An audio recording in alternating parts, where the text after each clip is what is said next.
South India shopping mall the wedding మంత్ర సరికొత్త wedding collection south India shopping mall. అయ్యా తమరి దయ వల్ల అమ్మాయి పెళ్లి కుదిరింది. అలాగా, మంచిది. వచ్చే నెల 15వ తేదీ ముహూర్తం. ఓహో, తమరి కుటుంబంతో సహా దయచేయాలి. అలాగే. అమ్మా ఆశీర్వాదం తీసుకురా. 10 కాలాల పాటు పిల్లా పాపలతో చల్లగా ఉండమ్మా. మరి మేము వస్తామయ్యా. ఉండండి ఒక్క నిమిషం. అమ్మా సుమతి, దేవుడి దగ్గర ఉన్న కుక్కబరిని తీసుకురామ్మా. అవును, అబ్బాయి ఏం చేస్తుంటాడు? రైస్ మిల్లులో గుమస్తాగా పనిచేస్తున్నాడండి. ఎవరి మిల్లులో? వెంకయ్య గారి మిల్లులోనండి. ఆహా. అమ్మా సుమతి, కుంకుమేదమ్మా?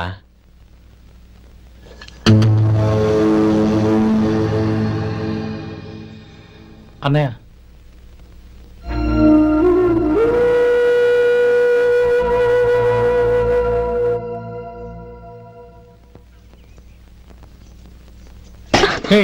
ఏంటిది? వచ్చిన దగ్గర నుంచి చూస్తున్నాను. అన్న ఏం చెప్పినా పట్టించుకోవేంటి? అసలు మా అన్నయ్య గురించి ఏమనుకుంటున్నావు? ఆయన ఏం చూసుకునే నీకు ఎంత పొగరు? గోపి, ఏంట్రా ఆ మాటలు? అమ్మా నువ్వు లోపలికెళ్ళు.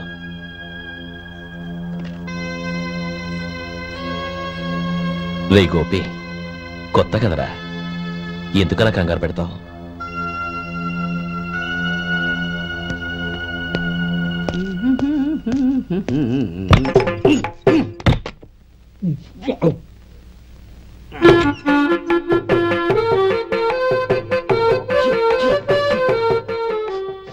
ఏంటయ్యా ఎలక తెచ్చిన వాసన వస్తుంది? ఎక్కడా? ఇప్పుడే పోయింది.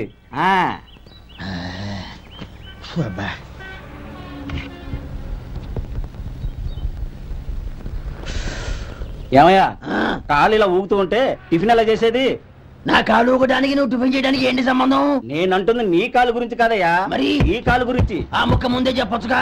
ఉడతలో పిగేసిన తాట్యంకలాగా బొచ్చు నువ్వును. ఒరే సొంటి, ఆడి కింద ఒత్తిట్టు. అలాగే.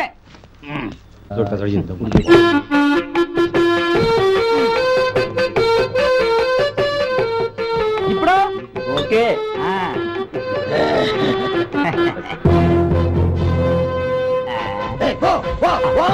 ఎన్నిసార్లు చెప్పాలి నీకు? ఒకసారి బుద్ధి లేదు. కడుపు గడ తిన్నావు, గడి తిన్నావా? పో పో పో పో పో.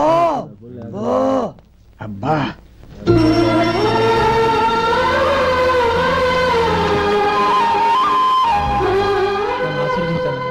భగవంతుడు నిన్ను చల్లగా చూస్తాడు. ఏంట్రా విషయం? నాకు పోస్టింగ్ ఆర్డర్ వచ్చింది. అలాగా? మన ఊళ్ళోనే నన్ను ఎస్ఐగా అపాయింట్ చేశారు. చాలా సంతోషంరా.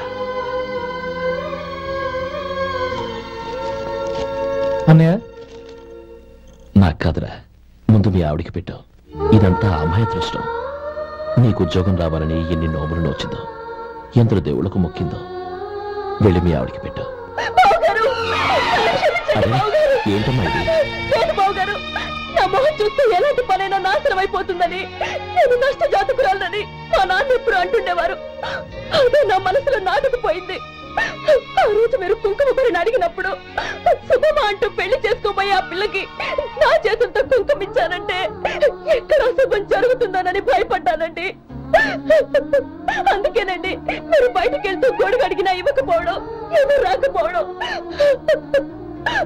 అంతేగాని నా బతుకులో వెలుగు నింపిన మిమ్మల్ని అవమానించేంత దుర్మార్గురాలి కాదండి. ఏంటమ్మా ఇది? చిన్నపిల్లల లేదండి, నాకు అదృష్టం ఉందని, నా పూజకు ఓ విలువ ఉందని మొట్టమొదటిసారి అందు మీరే. ఈ క్షణమే నా ప్రాణాలు పోయినా పర్వాలేదు బాబు గారు, ఆ ఒక్క మాట చాలు. ఊరుకో. మంచి చెట్లకు మనుషులే కారణమైతే ఇక గుళ్ళెందుకు, దేవుళ్ళెందుకు? పిల్లెదురొస్తే అశుభం అని, నక్కతోక తొక్కితే శుభమని అంటారు. అలా అయితే అందరూ ఇళ్లలో నక్కల్నే పెంచుకోవచ్చుగా. అలా ఎందుకు చేయరు? మంచి చెడు అన్నది మనుషుల మనసుల్లో ఉంటుందమ్మా, ఆశీర్వదించే చేతుల్లో కాదు. ఇక మీదట నేనెప్పుడూ నీ కళ్ళలో నీళ్లు చూడకూడదు, సరేనా? రే, అమ్మాయికి తీపి తినిపించు.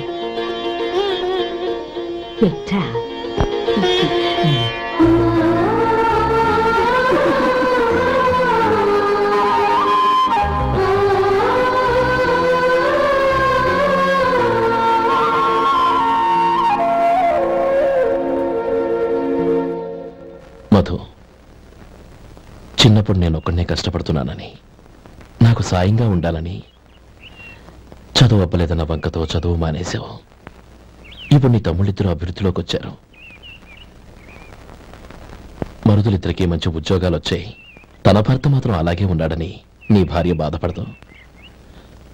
చూడు మధు, చదువుకున్నోళ్లే వృద్ధిలోకి రావాలని ఏమీ లేదు.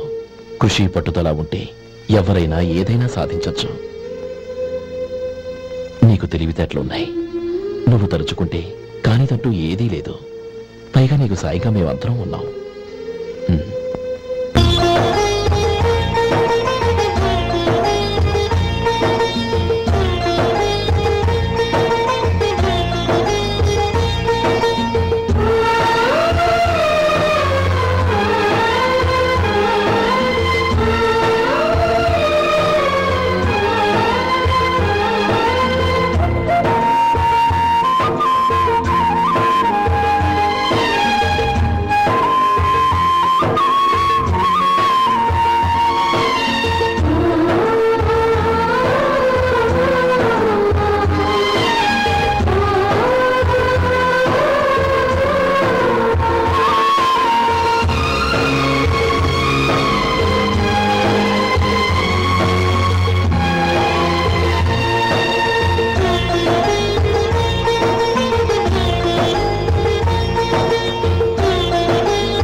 బాబు రా. నమస్కారం అండి.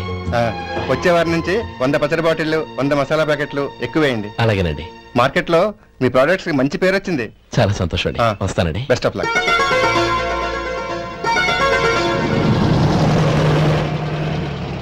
ఆ బాక్స్ లోపల పెట్టవా? అలాగే సార్. ఇక మీద మీ ఆర్డర్లు సగం వేయండి, సరిపోతుంది. అదేంటండి? మీ పచ్చళ్ళు అమ్ముడుపోక చాలా స్టాక్ అలాగే ఉండిపోయింది. ఇప్పుడు అందరూ రుచి పచ్చళ్ళు, రుచి మసాలానే అడుగుతున్నారు. మా నల్లుడి గురించి తక్కువగా అంచనా వేశారు కదా, ఇప్పుడేమంటారు? ఎలాగైతేనే అతను వృద్ధిలోకి వస్తే చాలు.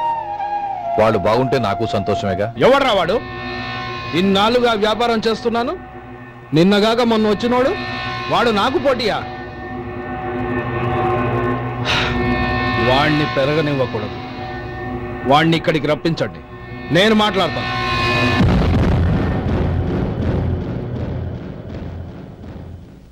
నమస్కారం అండి. రమ్మన్నారంట? నీ పచ్చళ్ళ కంపెనీ మూసేయాలి. నీకెంత కావాలి? 5 లక్షలు ఇస్తాను. చాలా? 5 లక్షలు కాదు, 50 లక్షలు ఇచ్చినా నా కంపెనీ మూయడం జరగదు. బాగా ఆలోచించుకొని చెప్పు. ఈ వ్యాపారంలో పుట్టి పెరిగినోణ్ణి, నాతో పోటీ పడకు. నా చేతి కింద 6000 మంది పనిచేస్తున్నారు. ఆంధ్ర మొత్తం నాకు బ్రాంచులు ఉన్నాయి. నేనే మార్కెటింగ్ చేయలేకపోతున్నాను. ఆఫ్టర్ ఆల్ ఒక కుటీర పరిశ్రమలా పెట్టుకొని నువ్వెలా మార్కెటింగ్ చేయగలవు? 6000 మంది వర్కర్స్ని పెట్టుకుని ఆంధ్ర మొత్తం బ్రాంచీలున్న మీరే నా కంపెనీ చూసి భయపడుతున్నారంటే నా సరుకులో నాణ్యత ఉందనేగా. ఆ నాణ్యత ఉన్నంత వరకు నాకెవరూ పోటీ కాదు. ఈ ప్రపంచంలో నేను ఎక్కడైనా మార్కెట్ చేయగలను. వస్తాను.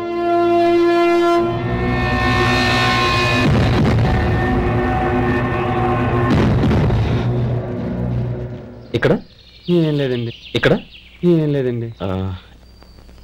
ఇప్పుడు ఊపిరి పీల్చి బిగ్బట్టు, నెమ్మది వద్దు. ఓకే, ఇలా వచ్చి కూర్చో. ఏం లేదు, మామూలు కడుపు నొప్పే. ఈ టాబ్లెట్స్ 3 రోజులు వాడు. ఎలా వాడాలో ఇందులో రాశాను. Token number 29. టౌన్ డాక్టర్ భయపెట్టేశాడు, ఆపరేషన్ అది ఇదని. కానీ ఈ డాక్టర్ బాబు ఏమీ లేదని చెప్పాడు. అలాగా? ఈ బాబు 10 కాలాల పాటు చల్లగా ఉండాల.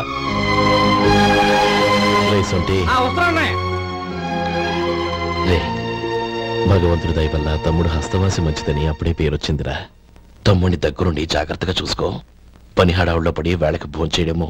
అబ్బే అదే లేదన్నయ్యా, 1 గంట గల పేషెంట్ కట్టు, భోజనం పెట్టు. అది అలా జాగ్రత్తగా చూసుకో. నేను చూసుకుంటాను కదన్నయ్యా, నువ్వు వెళ్ళు.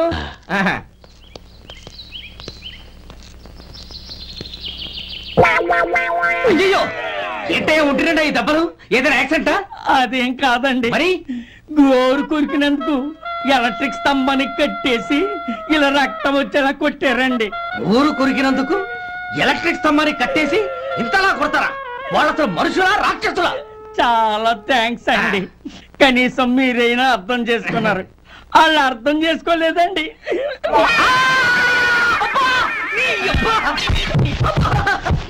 గోరు కొరకడం అంటే ఇదా? నిన్ను కొట్టడం కాదురా, నిలువురా నరికేయాలి. సెప్టిక్ అవుతుందో ఏమిటో. మన 2 ఊర్ల పొలిమేరలో ఉన్న ఈ మల్లికార్జున స్వామి వారి దేవాలయం జీర్ణదశలో ఉందన్న విషయం మీ అందరికీ తెలుసు. ఇన్నాళ్ళు మీ ఊరు వాళ్ళు పట్టించుకుంటారని మా ఊరి వాళ్ళు, మా ఊరి వాళ్ళు పట్టించుకుంటారని మీ ఊరి వాళ్ళు దీన్ని ఇలా వదిలేశారు. ఈ గుడి మీ ఊరికి ఎంత ముఖ్యమో మా ఊరికి అంతే ముఖ్యం. కాబట్టి మన ఇరు గ్రామ ప్రజలు కలిసి దాన్ని బాగు చేయించి కుంభాభిషేకం చేయించాలనే సదుద్దేశంతో ఒక కమిటీని ఏర్పాటు చేశాం. ఈ కమిటీలో 2 గ్రామాలకు సంబంధించిన ప్రముఖులు ఉన్నారు. కమిటీ ప్రెసిడెంట్ గా ఎవరిని ఎన్నుకోవాలనే విషయంలో శ్రీ గోపాలరావు గారి పేరు, శ్రీ లక్ష్మీపతి గారి పేరు పరిశీలనలోకి వచ్చాయి. అందువలన మేమందరం బాగా ఆలోచించి తర్జన భర్జనలు చేసిన మీదట శ్రీ గోపాలరావు గారే అన్ని విధాలా ప్రెసిడెంట్ పదవికి అర్హులని ఈ కమిటీ నిర్ణయించడం జరిగింది. అంచేత ఈ ఉభయ గ్రామ ప్రజలు శ్రీ గోపాలరావు గారికి ఉదారంగా విరాళాలు అందజేసి ఈ శుభకార్యాన్ని జయప్రదం చేయవలసిందిగా కోరుతున్నాం. ఏంటి ఇంకా రాలేదా? ఏంటయ్యా టైం 10 అవుతోంది, బోర్డు మీద 10 గంటలని రాసింది. మీ డాక్టర్ ఇంకా రాలేదు. అసలు మీ డాక్టర్ కి టైం సెన్స్, పంక్చువాలిటీ ఏమైనా ఉన్నాయా? ఇంతకీ మీరెవరండి? నేను డాక్టర్ అమ్మని. ఓహో, మీరు డాక్టరేనా? డాక్టర్ అంటే డాక్టర్ని కాదయ్యా, డాక్టర్ని చేసుకోబోయేదానని అర్థం. అవును, నువ్వెవరు? నేను ఇక్కడ టోకన్ ఇస్తూ ఉంటానులేండి. తప్పుకోవయ్యా. అవును, మీ డాక్టర్ కి ఎవరో అన్నయ్య ఉన్నాడంట కదా, ఎలాంటోడు? ఎలాంటోడంటే అదేనయ్యా, చాలా కోపిస్తుంది విన్నాను. ఎందుకని అడుగుతున్నారు? ఎందుకంటావేంటయ్యా? ఆ అన్నయ్య మాట వినగానే మీ డాక్టర్ గడగడా ఉణిగిపోతాడు. అసలు డాక్టర్ చదివే తమ్ముణ్ణి అలా భయపెట్టచ్చా? తప్పు కదా? తప్పేనండి. కాని కాని నాకు మీ డాక్టర్ కి పెళ్ళవని ఆ అన్నయ్య సంగతి అప్పుడు చెప్తాను. ఏం చేస్తారండి? ఏం చేస్తానా, సంవత్సరం తిరగకుండానే కవల పిల్లల్ని కని వాళ్ళ అన్నయ్య చేతిలో పెడతాను. వాళ్ళకి 5 సంవత్సరాలు వచ్చేసరికి ఆయన్ని బాగా మొట్టికెళ్ళేస్తారు. అలా నా కసి తీర్చుకుంటాను. ఈ డాక్టర్ ఎప్పుడు వస్తాడో ఏంటో. అది సర్లే కాని నువ్వు పని చేయి. మీ డాక్టర్ రాగానే నేను వచ్చి వెళ్ళానని చెప్పు. నేను అంటే ఓ, నా పేరు చెప్పలేదు కదా, నందిని. ఏం చెప్తావు? అదేనండి, నందిని గారు వచ్చి వెళ్ళారు అని చెప్తాను. గుడ్, పైకి వస్తావు.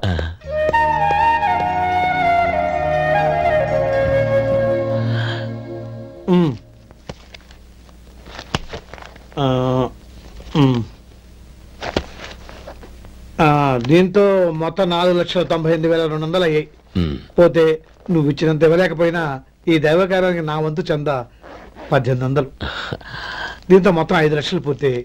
సరేరా, నేను ఈ డబ్బు తీసుకుని పట్నం వెళ్ళి బ్యాంక్ లో వేసొస్తాను. అలాగే, నేను నీతో వద్దాం అనుకున్నాను రా, అనుకోకుండా సాయంత్రం ఇన్స్పెక్షన్ వచ్చింది. పర్వాలేదులే, వెళ్ళొస్తాను.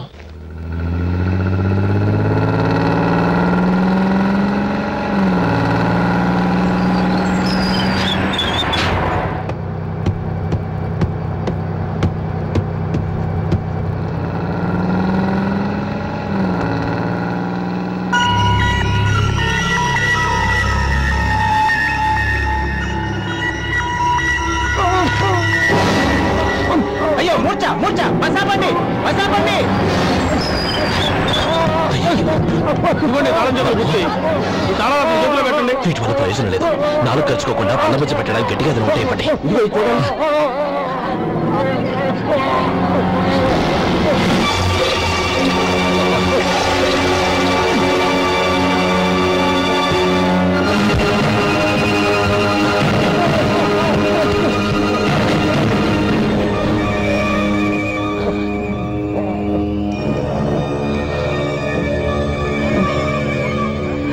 మీరు వెళ్ళి మీ సీట్లో కూర్చోండి, కొంచెం గాలాండి పడ్డి. ఇప్పుడు ఎలా ఉంది బాబు?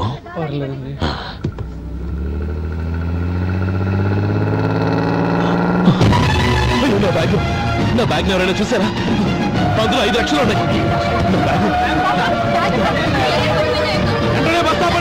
ఎవరిని కింద దిగవద్దు, అందరినీ చెక్ చేయండి. నా అంచనా తప్పు కాలేదు. వాడి మంచితనమే వాడిని దెబ్బకొట్టి మన వాళ్ళని పంపించి గుడి తాలూకు డబ్బు కొట్టేశాడని పోలీస్ కంప్లైంట్ ఇవ్వండి. ఇప్పుడు ఆ స్టేషన్ ఎస్ఐ వాడి తమ్ముడే.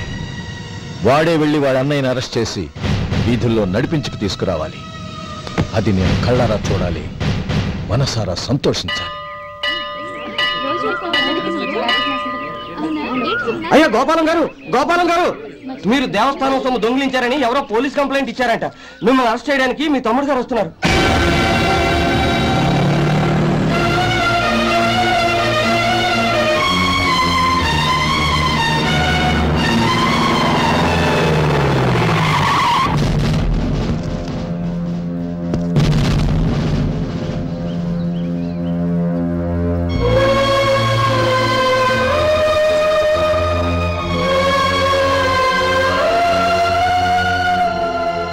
చూడు గోపి, ఎప్పుడు నువ్వు ఉద్యోగంలో చేరావో అప్పుడే తన పరానే తేడా మర్చిపోవాలి.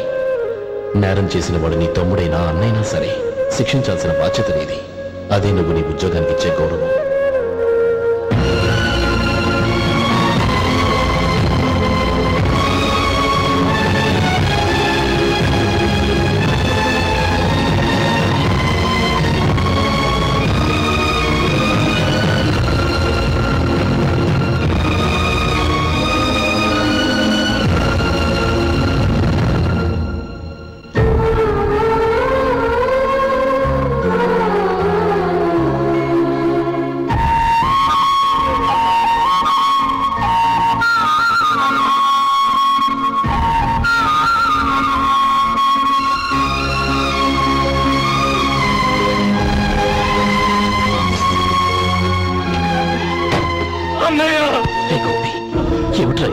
నన్ను క్షమించన్నయ్య.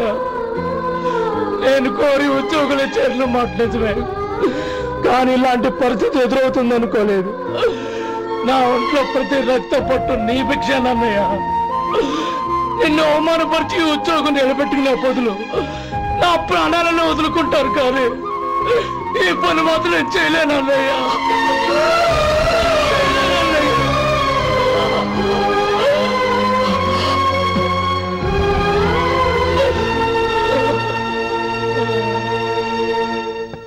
ఏరా, ఇన్నేళ్లు కష్టపడి సంపాదించిన ఉద్యోగానికి రాజీనామా చేస్తావా? కనీసం నీ పెళ్ళాం ఏమనుకుంటుందోనని ఆలోచించావా? ఇందులో అనుకోవడానికి ఏముంది మామగారు? ఎండనక వాననక కష్టపడి ఓ తండ్రి కంటే ఎక్కువగా ఈయన్ని పెంచి పెద్ద చేశారు బావగారు. అలాంటి దేవుణ్ణి అరెస్ట్ చేసే ఆ ఉద్యోగం ఈయనకు అవసరం లేదు. బాగుంది. అన్నకు తగ్గ తమ్ముడు, తమ్ముడికి తగ్గ పెళ్ళాం. సరే, మీ ఇష్టం.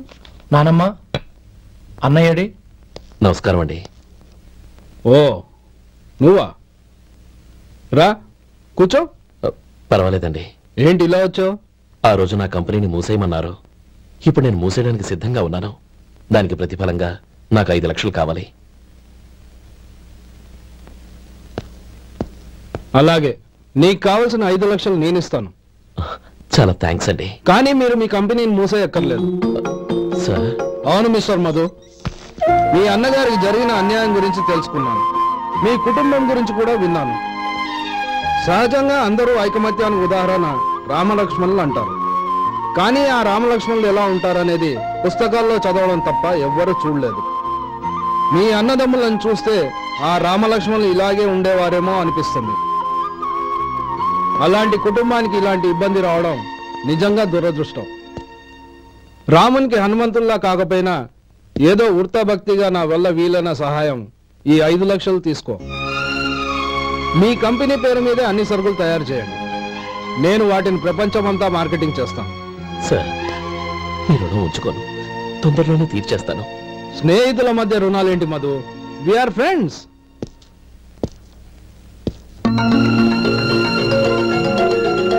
ఏంటో అక్కడ ఆగిపోయావు? రా. నువ్వు మీ అన్నయ్యని అరెస్ట్ చేయడానికి అట్టెళ్ళావు, ఆయన లొంగిపోవడానికి ఇటు వచ్చారు. అవును, యూనిఫామ్ చేత్తో పట్టుకొచ్చావేంటి? సార్, నేను రే, ఈ మాత్రం దానికే బెదిరిపోయి ఉద్యోగం వదులుకుంటావా? నువ్వు ఇలాంటివి ఎన్నో సమర్థవంతంగా ఎదుర్కోవాలి. నిన్ను నేను ఎస్పీగా చూడాలి. అది కాదన్నయ్య. ఇంకేం మాట్లాడకు. ఇన్స్పెక్టర్ గారు, నన్ను లాకప్లో పెట్టండి. ఆగండి సార్, ఆ డబ్బు ఎక్కడికి పోలేదు. నేనే తీసి జాగ్రత్త చేశాను. ఈ విషయం అన్నయ్యకి తెలియక బ్యాగులో డబ్బు కనబడకపోవడంతో అది పోయిందనుకున్నాడు. నేను పట్నం నుంచి వచ్చేసరికి జరిగిన గొడవంతా తెలిసిందే. రే మధు, జరిగిన దానికి నన్ను క్షమించనయ్యా. ఇంటికి వెళ్ళాక అన్ని వివరంగా చెప్తాను. సార్, ఇదిగోండి 5 లక్షలు. ఇది కమిటీ వాళ్ళకి అప్పగించి ఈ కేసు కొట్టేయండి సార్. భలే వాడివయ్యా, తీసినప్పుడు ఒక మాట ఆయనతో చెప్పుండొచ్చుగా. అనవసరంగా పెద్ద స్టేషన్ వరకు రప్పించావు. Sorry sir. అన్నయ్య, మీరు ఇంటికి వెళ్ళండి. నేను లెక్క అప్ప చెప్పేసి వస్తాను. వస్తానండి. అలాగే. ఎలా దెబ్బ కొట్టాలన్నా కుదరటం లేదు. అయినా వీళ్ళకు ఉన్న పళ్ళంగా 5 లక్షలు ఎలా వచ్చాయి? అదే బావా, నాకు అర్థం కావటం లేదు. నీకు అర్థమైతే ఆశ్చర్యపడాలి కానీ అర్థం కాకపోతే ఆశ్చర్యమే ఉంది. Useless fellow.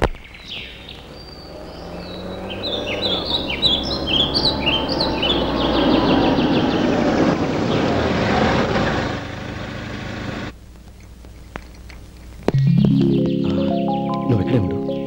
అన్నయ్య మూడు ఎలా ఉందో చూసి నేను లోపలికి తీసుకెళ్తాను. ఓకే? అలాగే.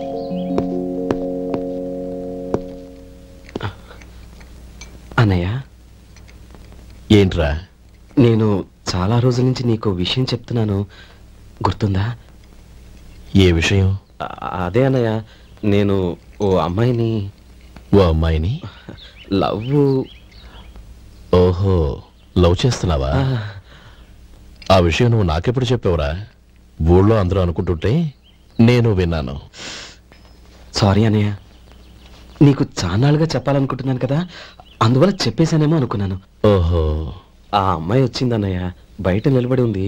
బయట నిలబెట్టడం ఏమిట్రా? లోపలికి తీసుకురా. అలాగే అన్నయ్య. ఏయ్, అన్నయ్య మంచి మూడ్లో ఉన్నాడు, రా. కమ్.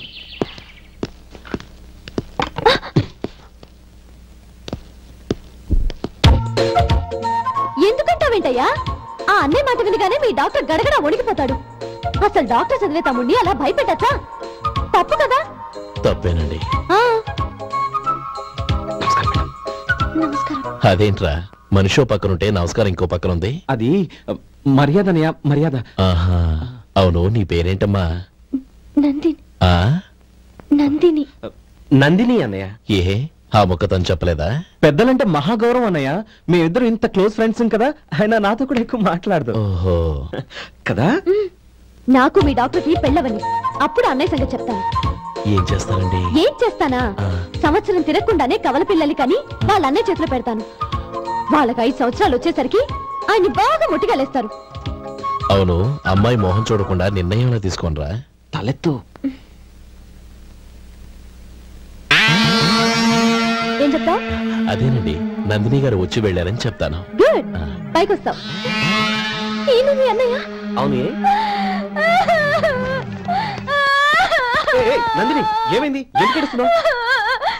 ఈయన మీ అన్నయ్యని తెలియక తెలియక హాస్పిటల్ దగ్గర మర్యాద లేకుండా దురుసుగా మాట్లాడాను. ఆయన ఈ పెళ్లి తప్పుకోరు. ఊరుకో, అలాంటి చిన్న చిన్న విషయాల్ని మా అన్నయ్య పట్టించుకోడు. అయినా నేను కన్విన్స్ చేస్తాను కదా. ఆయనకి అంత అవమానం జరిగాక ఎందుకు కన్విన్స్ అవుతారు? చూడు, నువ్వు వేరే పెళ్లి చేసుకొని నీకు పుట్టబోయే బిడ్డకు నా పేరు పెట్టుకో. నేనే నుయ్యో చూసుకుంటాను. అదిగో చూపు, చూడు, ఆయన చూపు ఒకలా ఉంది. శేఖర్, ఆ అమ్మాయి చెప్పింది నిజమే. తనని ఎప్పుడైతే హాస్పిటల్ దగ్గర చూశానో అప్పుడే నేను నిర్ణయానికి వచ్చేసాను. విన్నావా? నేను చెప్పానుగా, ఆయన ఆల్రెడీ ఓ నిర్ణయానికి వచ్చేసారట. ఇక నేను వెళ్తాను. అలాగే వెళ్ళు. వెళ్ళి ఈసారి వచ్చేటప్పుడు మీ అమ్మా నాన్నల్ని తీసుకురా. ముహూర్తాలు ఎప్పుడు పెట్టుకోవాలో నిర్ణయించుకుంటాం. అర్థం కాలేదా? నువ్వే మా వాడికి సరైన చోటి. అదే నేను తీసుకున్న నిర్ణయం. థాంక్యూ బావగారు, నన్ను ఆశీర్వదించండి. లేమ్మా, శీఘ్రమేవ కళ్యాణ ప్రాప్తిరస్తు.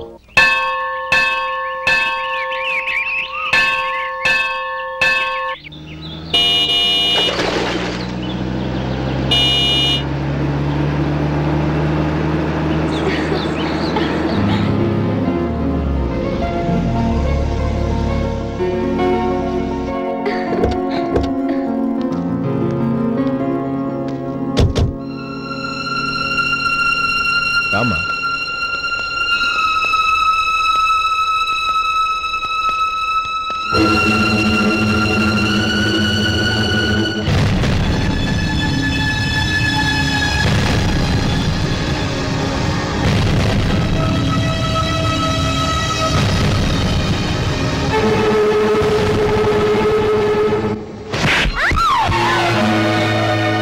పరువు తీసావు కదే. ఒక బెచ్చగాడిని నువ్వు కోరుకున్న వాడికి ఇచ్చి చేసేవాడిని. కానీ నువ్వు ఎవరిని ప్రేమించావో తెలుసా? ఎవడి నీడ సోకితే పంచమహాపాతకాలు అంటుకుంటాయనుకుంటున్నానో వాడి తమ్ముణ్ణి. ఆ రోజు ఆ గోపాలం గాడు నిశ్చితార్థం వరకు వచ్చి నా చెల్లెల్ని చేసుకొని వెళ్ళిపోయాడు. ఆ ఆవేశంలో తొందరపడి ఓ పొరుగురు వాడికి నా చెల్లెల్నిచ్చి పెళ్లి చేశాను. ఆ తర్వాత తెలిసింది వాడికి అంతకు ముందే పెళ్లి అయిపోయిందని. వాడు పెళ్ళైన వాడైనా పర్వాలేదు, పరమ దుర్మార్గుడు. ఇంకొకరిని ప్రేమించిన దానివేగా అని దెప్పి పొడుస్తూ నా చెల్లెలికి మాటలతోనే నరకం చూపించాడు. అటు ప్రేమించిన వాడు దగా చేశాడు, ఇటు చేసుకున్నవాడు కిరాతకుడు. ఇలా చిత్రవధ అనుభవించి నా చెల్లెలు ఒకరోజు స్టవ్ పేలిపోయి చనిపోయింది. దీనికంతటికి కారణం ఎవరు? వాడు అన్న. అటువంటి వాడింటికి కోడలుగా వెళ్తావా? ఒక్క మాట చెప్తున్నాను విను. నువ్వు జీవితాంతం పెళ్లి చేసుకోకుండా ఇంట్లో పడినా పర్వాలేదు, కానీ వాడి తమ్ముడితో మాత్రం నీ పెళ్లి జరగదు. పురోహితుని రమ్మని చెప్పు. వచ్చే ముహూర్తంలోనే నీకు నందినికి పెళ్లి.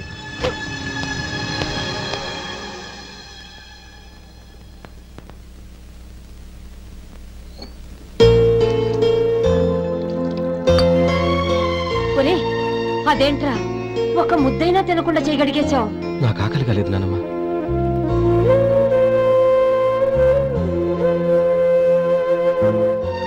ఆ అమ్మాయి చాలా మంచిది, చదువుకున్న పిల్ల, మనందరికీ బాగా నచ్చింది. కానీ ఆ లక్ష్మీపతి గారి గురించి ఆలోచిస్తేనే నాకు భయం వేస్తోంది. వాడు మన కుటుంబం ఎప్పుడెప్పుడు విడిపోతుందా అని ఎదురు చూస్తున్నాడు. అన్నయ్య, ఆ అమ్మాయే కాదు, ఈ ప్రపంచంలో మన కుటుంబం కంటే నాకేది ఎక్కువ కాదు. ఆ పెళ్లి గురించి నేను మర్చిపోయాను, మీరు మర్చిపోండి.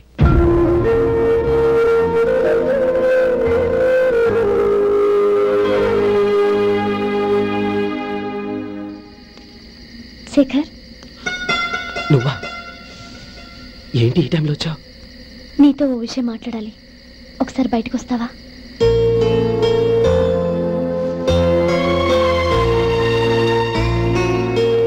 ఏంటి సూట్ కేసుతో వచ్చావు? శేఖర్, మా నాన్న నాకు వేరే పెళ్లి చేయాలని చూస్తున్నాడు. అందుకే నేను నిర్ణయానికి వచ్చాను. మన ఇద్దరం ఎక్కడికైనా పారిపోదాం. చూడండి, ఈ టైంలో నిన్ను నన్ను మా అన్నయ్య చూశాడంటే బాగోదు. నువ్వు వెళ్ళిపో. అన్నయ్య అన్నయ్య అన్నయ్య, ఎప్పుడు మీ అన్నయ్య మాటేనా? నీకు నేను ముఖ్యమా, మీ అన్నయ్య ముఖ్యమా? నాకు మా అన్నయ్య ముఖ్యం. శేఖర్, నీ గుండెల మీద చేయి వేసుకొని చెప్పు, నన్ను మర్చిపోయిన సుఖంగా ఉండగలవా? అది నాకు తెలియదు, కానీ మా అన్నయ్యకు తలవంపులు తెచ్చి ఖచ్చితంగా నేను మనశ్శాంతితో ఉండలేను. నా పరిస్థితి అర్థం చేసుకో. దయచేసి మీ నాన్న చూసిన సంబంధం చేసుకుని సుఖంగా ఉంటుంది.